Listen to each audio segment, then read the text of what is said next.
Olá a todos. Bom, em primeiro lugar, eu quero dizer que eu não sei a resposta para essa pergunta que está aparecendo aqui. Bom, mas eu quero saber essa resposta, mas antes eu preciso explicar para você por que que essa pergunta é importante, por que que essa pergunta é relevante, porque um simples cálculo de raiz quadrada poderia causar o colapso da internet. Será que poderia ou não? Bom, primeiramente eu quero me apresentar aqui para você, porque talvez você não me conheça, não sei como esse vídeo chegou até você, se foi alguma indicação de algum amigo meu que já conhece o meu trabalho, como é que foi, mas ou talvez você seja meu amigo e não sabe exatamente com que eu trabalho, né? Mas vamos lá. Bom, meu nome é Adriano Marçal. Então vou pincelar um pouco assim para vocês um pouco da minha trajetória, o que me qualifica para fazer essa pergunta e procurar uma resposta para ela. Bom, eu de formação, eu sou físico, estudei licenciatura em física, então tenho habilitação para dar aula em física. Também fiz mestrado em física e atualmente eu trabalho fazendo pesquisas na área de geofísica aplicada à geologia, né? Geofísica é a física aplicada à geologia, e eu estudo particularmente métodos geofísicos eletromagnéticos. E o projeto de pesquisa que eu estou é na área de petróleo. Eu estou resolvendo um problema típico da área de petróleo, mineração. Pode ter várias aplicações do que eu faço, né? Mas eu, nas horas vagas também, né, eu tenho outros estudos, então eu gosto de estudar aritmética. E desses estudos amadores, vamos dizer assim, da aritmética, surgiu essa pergunta através de uma pesquisa que eu estou fazendo. E aqui eu vi o propósito desse vídeo é divulgar essa pesquisa e também explicar para vocês, para falar sobre o tema, né, trazer o tema para quem não conhece e mostrar também como você pode colaborar com a resposta dessa pergunta. No próximo dia 30, ao meio-dia e meio, eu vou apresentar no 35º Colóquio Brasileiro de Matemática um trabalho relacionado a essa área. Primeiro, então, agora eu vou explicar para vocês por que isso é relevante, o que isso tem de importância, né, para matemática e para a sociedade em geral. Então vamos falar primeiro o que seria esse colapso da internet, o que poderia causar um colapso da internet, ou seja, a internet parar de funcionar ou funcionar parcialmente, ou não, ou você não conseguir fazer tudo o que você faz hoje com a internet. Bom, o que poderia causar esse colapso? Seria qualquer coisa que interrompa o funcionamento. Uma coisa que é possível, né? Isso aí não é uma coisa tão ficção científica assim, é que houve inclusive uma previsão para 2024 de que isso poderia acontecer, né? Felizmente não aconteceu porque a gente já está aqui em 2025. Que seria uma tempestade solar, porque essa tempestade solar poderia paralisar o funcionamento da rede elétrica e tudo que é eletrônico ir junto, inclusive a internet. Mas isso a gente não tem como prever, ainda não existe uma forma segura de prever se isso vai acontecer ou quando vai acontecer. Então isso aqui é no ramo especulativo apenas. Outra coisa que poderia acontecer seria um apagão elétrico, né? Porque a internet precisa de eletricidade para funcionar, em certa medida, né? Se você tiver um apagão elétrico, a internet vai ter o seu funcionamento muito debilitado e não vai conseguir funcionar como ela funciona hoje. Outra coisa é que a internet depende de meios para se propagar, né? Você depende de meios físicos, né? Seja satélites ou cabos ou várias coisas assim, né? Então, se esses meios forem destruídos, a internet também vai junto, né? Então, mas isso seria algo extremamente improvável, porque ninguém quer isso, né? Mas é possível acontecer, vai que um dia alguém queira, né? Então tem essa manchete aí que foi uma ameaça, né, mas que felizmente não aconteceu, e é no reino da especulação e do jogo de informações, né? Então também isso aqui não é uma coisa que a gente possa prever ou dizer vai acontecer ou não vai acontecer. Outra coisa também que poderia causar seria um ataque massivo de hackers, né? Então, vários servidores parando de funcionar. A gente viu, teve casos assim de ataque de hackers que parou o funcionamento de aeroportos. Então, por setores, né, isso já aconteceu. Isso não é uma coisa tão assim improvável. Então, setorialmente, pode haver colapsos setoriais por ataques de hackers, né? Então, como que se evita esses ataques? O que se faz para evitar esses ataques? É você colocar seguranças na internet, meios de segurança, né? Outra coisa que poderia causar o colapso é essa imagem aí que vocês estão vendo do protótipo de um computador quântico. Existe hoje muitos investimentos em computador quântico, há várias notícias, várias empresas, existe uma corrida para ver quem vai chegar primeiro. E a razão dessa corrida é de que o computador quântico, alguns tipos de cálculos já foram demonstrados que, caso exista o computador quântico, estes cálculos, que levariam milhões de anos para ser feito com um computador clássico, poderia levar segundos ou minutos num computador quântico. Isso justifica o maciço investimento que tem sido feito nessa área. Porém, não existe previsões, mas de quando que haverá um computador quântico. E por que esse computador quântico seria uma ameaça? Porque em haver um computador quântico, ele vai poder quebrar todas as criptografias que existem hoje em uso na internet. Então, para se assegurar disso, está sendo desenvolvido o que é chamado de criptografia pós-quântica. Mas eu vou explicar melhor detalhe para vocês do que se trata a criptografia e por que ele é capaz de defender a internet. Tanto de ataques de hackers, como depois, futuramente, havendo outras criptografias, defender do ataque de um computador quântico, que poderia quebrar as senhas, ou quebrar a criptografia atual. Bom, quando a gente digita lá, porque a gente vai procurar um site, a gente aparece, hoje em dia está oculto, né? Mas tem 4 letrinhas que aparecem, que é o HTTP. O que é esse HTTP? É Hypertext Transfer Protocol, que seria protocolo de transferência de hipertexto. Basicamente, é assim que se realiza a comunicação entre os computadores. E é como se você pegasse aquele monte de zeros e uns e você tem um código para transformar aquilo numa informação, e esse código é esse protocolo. Só que em alguns casos você tem o acréscimo de um S. Hoje seria na maioria dos sites, você tem esse acréscimo desse S. Originalmente não se tinha e depois passou-se a ter.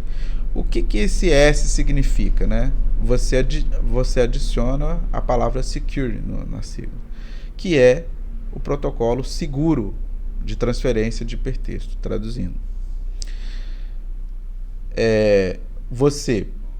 O protocolo, hoje em dia tem até algumas recomendações de você não entrar em site que não tem esses protocolos de segurança, ou se você entra por sua conta e risco, que seria o HTTP, é o sem essa segurança, e o HTTPS é com essa segurança, ou seja, esse site está certificado, vamos dizer assim, que ele é seguro.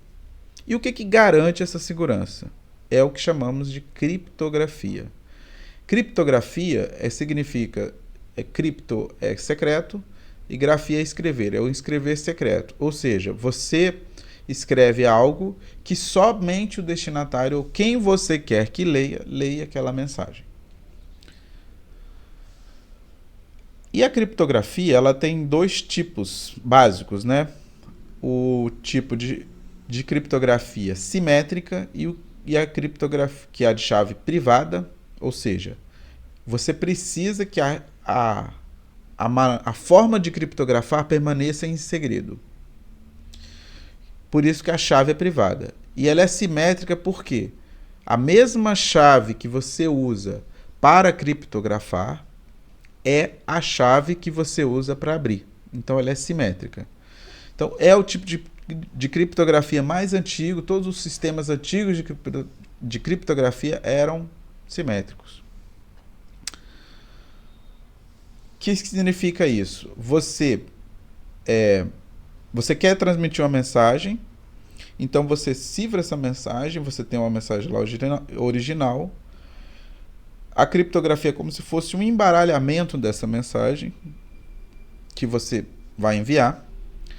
E uma pessoa que tem essa chave, que é a mesma que você usa para embaralhar, ela vai ter uma chave que essa chave vai ser usada para desembaralhar.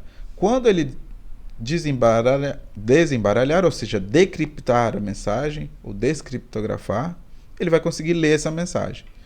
Então você precisa que ambos tenham a mesma chave e que combinem essa mesma chave. O outro tipo de criptografia é a assimétrica, ou de chave pública. Essa é a mais usada na internet e um pouco mais interessante e mais complexa.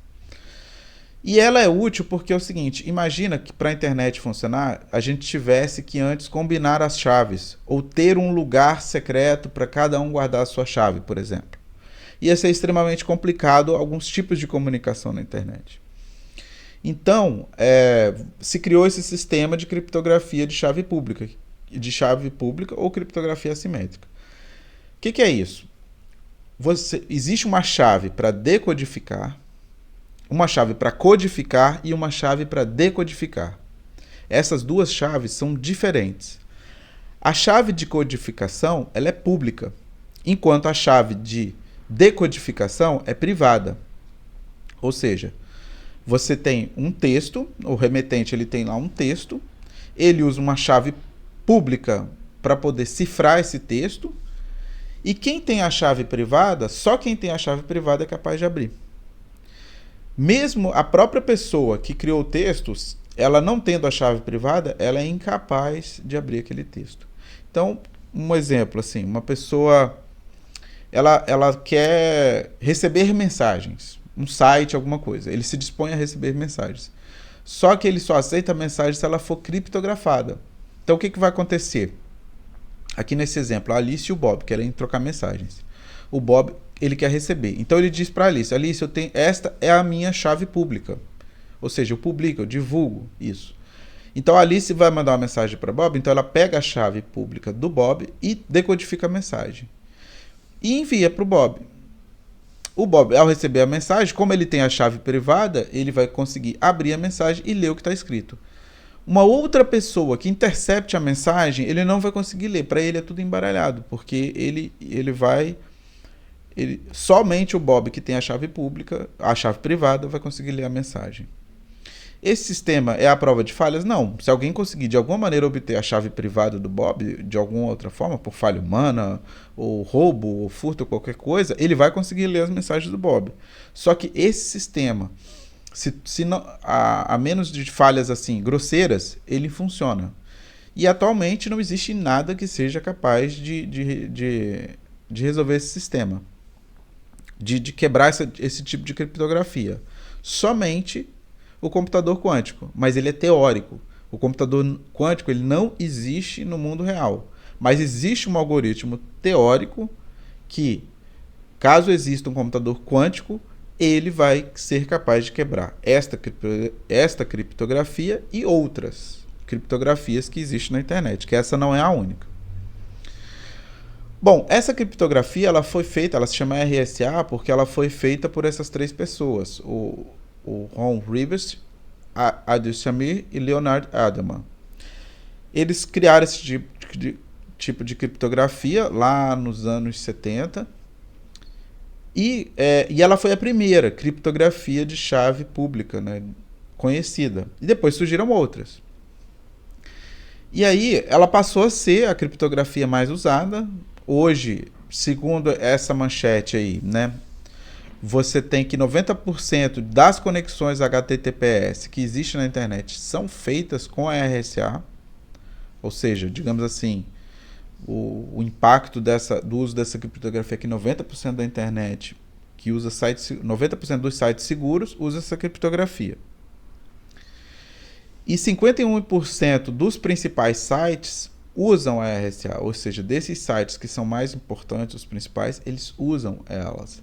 Então, assim, você tem a maioria em número e a maioria em importância, vamos dizer assim, dos sites que tem mais tráfego, mais acesso, mais informações que circulam ali, né? Mas como que funciona essa criptografia? O que garante a segurança dela? Essa criptografia, ela se baseia no seguinte fato, um fato muito simples, que é até assustador quando a gente descobre o quão simples que é. É uma coisa que é conhecida na matemática já há muito tempo, que se chama o problema da fatoração. O que seria esse problema da fatoração? Quando a gente aprende lá na escola a descobrir, a gente descobre que existem os números primos, que são números que só são divisíveis por 1 e por ele mesmo. Esses são os números primos. E os números compostos? Os números compostos são números que são produtos de números primos. Então, existe a multiplicação. Com a multiplicação de números primos, você gera os números compostos.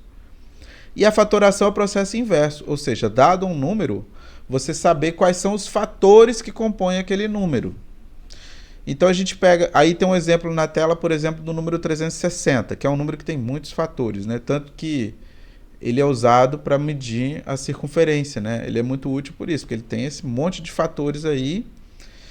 E além dos fatores, ele vai ter muitos divisores, porque você tem, na combinação dos fatores, surgem diversos divisores. Então, mas o que a gente faz? Como que a gente faz a fatoração lá no segundo grau? A gente simplesmente começa com o número 2, ou não funciona com 2, vai para o 3, depois para o 5, para o 7, para o 11, por tentativa e erro. E vai funcionar na maioria das vezes. Nos problemas que aparecem lá para a gente, são problemas mais simples, os números são menores, então, em geral, a gente conhece as regras para fatoração do 2, do 3, do 5, do 7, do 11, que são números menores.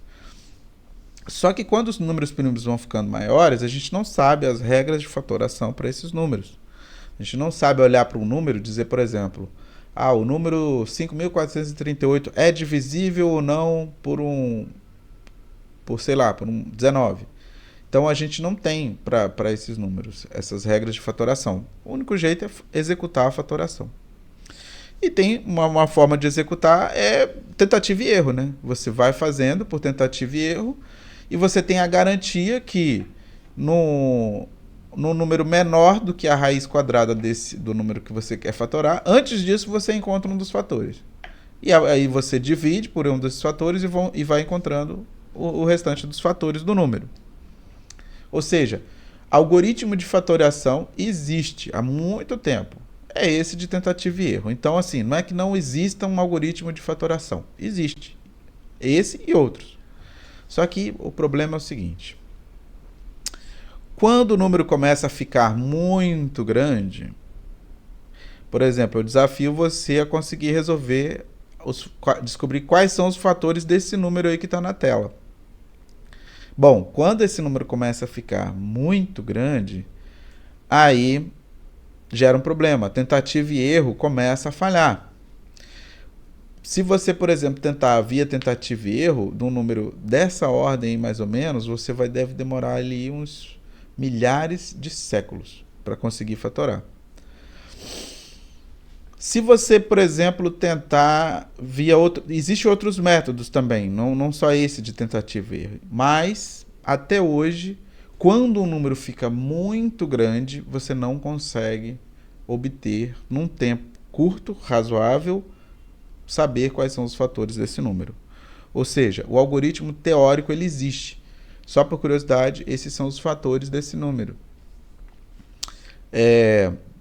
Os algoritmos teóricos existem. A questão é que não existe um algoritmo eficiente.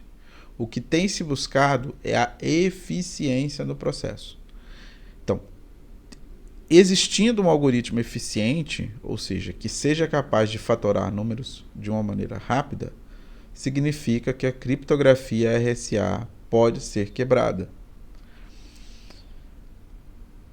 Bom, então até hoje não se encontrou uma forma rápida. Existem métodos avançados para fazer isso, que se baseiam em teoria dos números, onde você usa, além de teoria dos números, usa computadores para você realizar esse cálculo, mas ainda não existe um jeito rápido, e nem foi demonstrado que não existe. Porque em alguns casos na matemática é possível a gente, por exemplo, descobrir impossibilidades. Vamos supor, não existe dois números pares que ao serem somados dá um número ímpar. É possível provar isso. Agora, não é possível ainda, ninguém conseguiu provar, que não haverá um algoritmo de fatoriação eficiente usando computação clássica. Usando computação quântica, já se provou que existe esse algoritmo.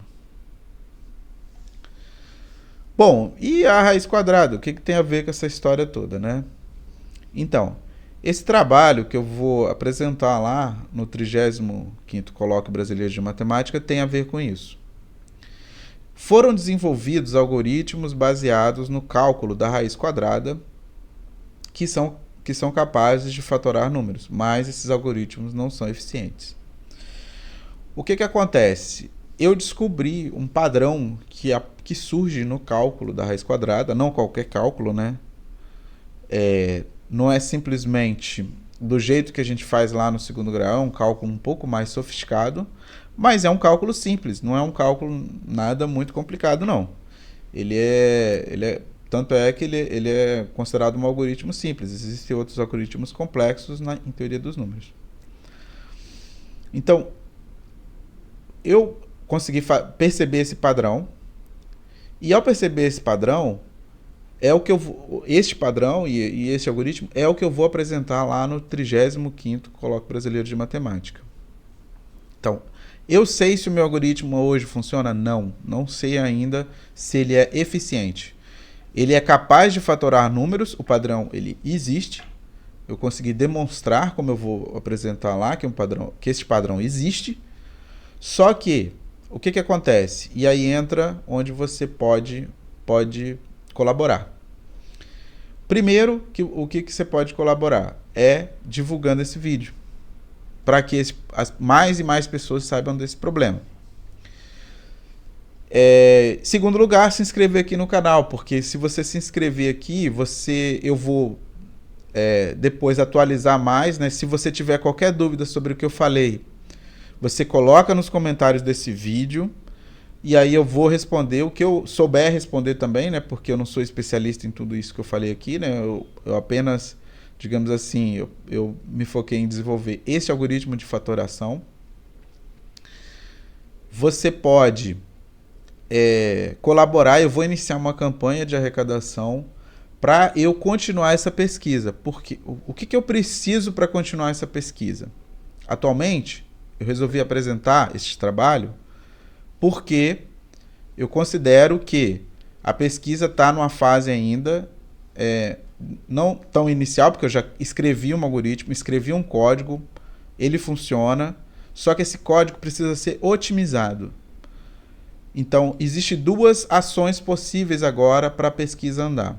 A primeira delas é investimento na área computacional, onde eu vou poder otimizar meu código, usar supercomputadores, computadores que vão fazer muitos cálculos por segundo, para aí sim avaliar se esse meu algoritmo é eficiente ou não.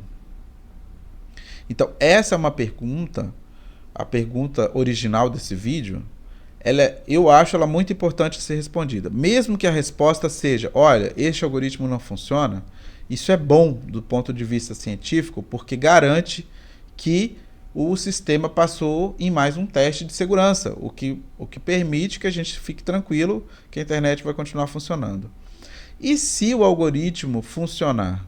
Ele pode funcionar parcialmente, em alguns casos, ou funcionar em todos os casos, ou em alguns casos ele ser mais rápido, outros casos ser mais lento. Tudo isso precisa de pesquisa.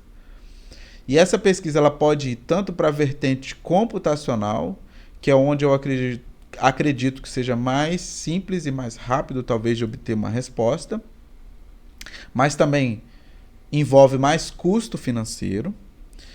E a pesquisa também ela pode ir para o aspecto mais algébrico, mais das contas, Que aí também é necessário um investimento, porque isso tudo demanda tempo. Então, eu desenvolvo essa pesquisa amadoramente. Ela não está vinculada a nenhuma universidade até o momento. Então, outra forma de você auxiliar é divulgar essa pesquisa para que ela chegue até alguém que possa colaborar com isso. Colaborar, seja fazer uma colaboração financeira, seja uma colaboração com ideias, com revisão. Então, mas depois que eu apresentar no Congresso, por questões de regras lá, de direitos autorais, de regras, essas coisas, eu vou poder fazer uma divulgação maior, porque aí passa a ser público. E você pode também, se você achou legal a ideia, gostou da ideia, compartilha para alguém que você acha que vai gostar também. E você pode também colaborar com a campanha, fazendo as suas doações. Então, de acordo com a quantidade de auxílio que eu receber, em termos de doações, eu vou poder decidir em que investir primeiro. Se é no aspecto computacional ou se é no aspecto algébrico. No estágio que está atualmente a pesquisa, ela não, no trabalho eu descrevo bem como é o algoritmo. Existe um artigo também que descreve melhor esse algoritmo. Eu fiz um texto explicando melhor detalhadamente todo o problema. Se você colocar aqui na mensagem, lá nos comentários, eu quero, e me dar o seu contato, eu posso enviar esse texto para você. E isso este texto, né, que ele detalha melhor como isso pode também ser transformado num produto de segurança. E não apenas quando a pesquisa der frutos, os frutos que ela der, ela pode ser transformada num produto de segurança. Ela não apenas pode ficar no âmbito apenas da parte acadêmica. Ela pode sim ser transformada num produto. E eu explico um pouco mais detalhado isso lá no texto. Se você quiser, coloca aí nos comentários que eu posso explicar aqui também. E aí depois de apresentar lá, eu posso mostrar um pouco mais detalhado como é que funciona o algoritmo. Mas não é qualquer pessoa de fundo de quintal que vai conseguir pegar esse algoritmo e fazê-lo funcionar, porque depende de conhecimentos de teoria dos números, de como fazer programação com números inteiros, de precisão variável, que seria números da ordem de 100 dígitos, 200 dígitos, 300 dígitos, que não é qualquer um que sabe fazer essa conta, entendeu? Então, como é algo bastante especializado, então eu não acho que eu corro aqui o risco de que semana que vem tem alguém fazendo esse algoritmo e vai que ele funciona e a internet entra em colapso. Então, a ideia aqui é justamente evitar isso. Por quê? Hoje em dia existe mineração de dados futuros. Ou seja, se pessoas elas captam esses dados da internet, mesmo ela não conseguindo decriptografar, ela guarda, armazena na memória para quando surgir um algoritmo quântico, ela seja capaz de decriptar esse tipo de mensagem. Sem saber se essa mensagem é útil, valiosa ou não, mas certamente alguma coisa vai ser valiosa. Então, eu acho que procurar a resposta para essa pergunta é importante. E também isso aqui é um incentivo para novos alunos de matemática que pesquisem no tema. É uma área muito boa para ser pesquisada. E se você é da área de matemática, da área de física, engenharia, e esteja lá no Colóquio Brasileiro de Matemática, quiser assistir a apresentação, fica aí o convite. Então, eu vou fazer mais vídeos explicando melhor o problema, né? De acordo com as perguntas que forem surgindo aqui nos comentários. E é isso. Compartilha esse vídeo, divulga e vamos participar. Valeu!